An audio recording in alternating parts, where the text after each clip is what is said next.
Yo, what's up guys? Ngayong araw nga ay naisipan namin mag nature trip sa napakaganda at dinadayong Lucab River.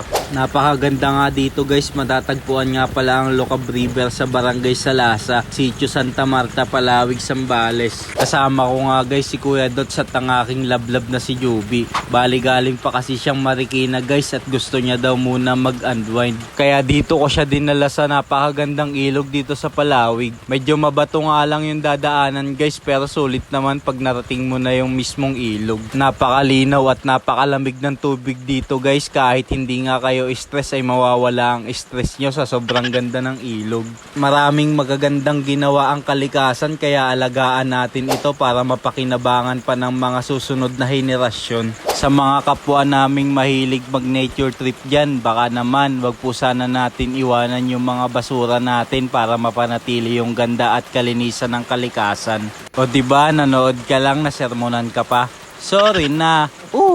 Okay, balik tayo. At eto nga guys ay pine-prepare na namin ni Kuya Dots yung lulutuin naming native na manok. Aadobohin nga pala namin ito para naman easy to cook. Bali ginisa na namin yung manok at nilagyan na din namin ng toyo at suka para hihintayin na lang namin maluto. Bali sinabit lang nga namin yung kaldero sa wakay o maliit na baging para di na hassle sa paggawa ng kalan. Muntik pa nga namin nalimutan lagyan ng paminta guys, buti na lang hindi pa huli ang lahat. Casa Corazon. Casa baka naman.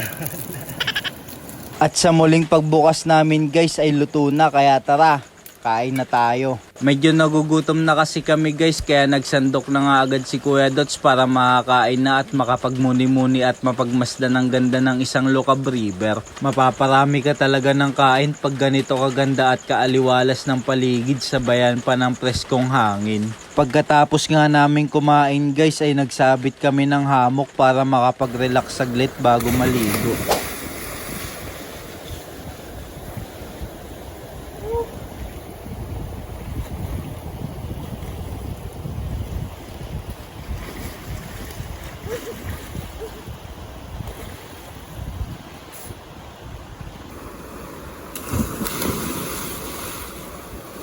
Salamat nga pala sa mga patuloy na nanonood ng mga videos namin. Salamat po sa suporta nyo guys. Sana hindi kayo magsawa sumubaybay sa mga adventure namin. Salamat sa panonood guys. Bye bye!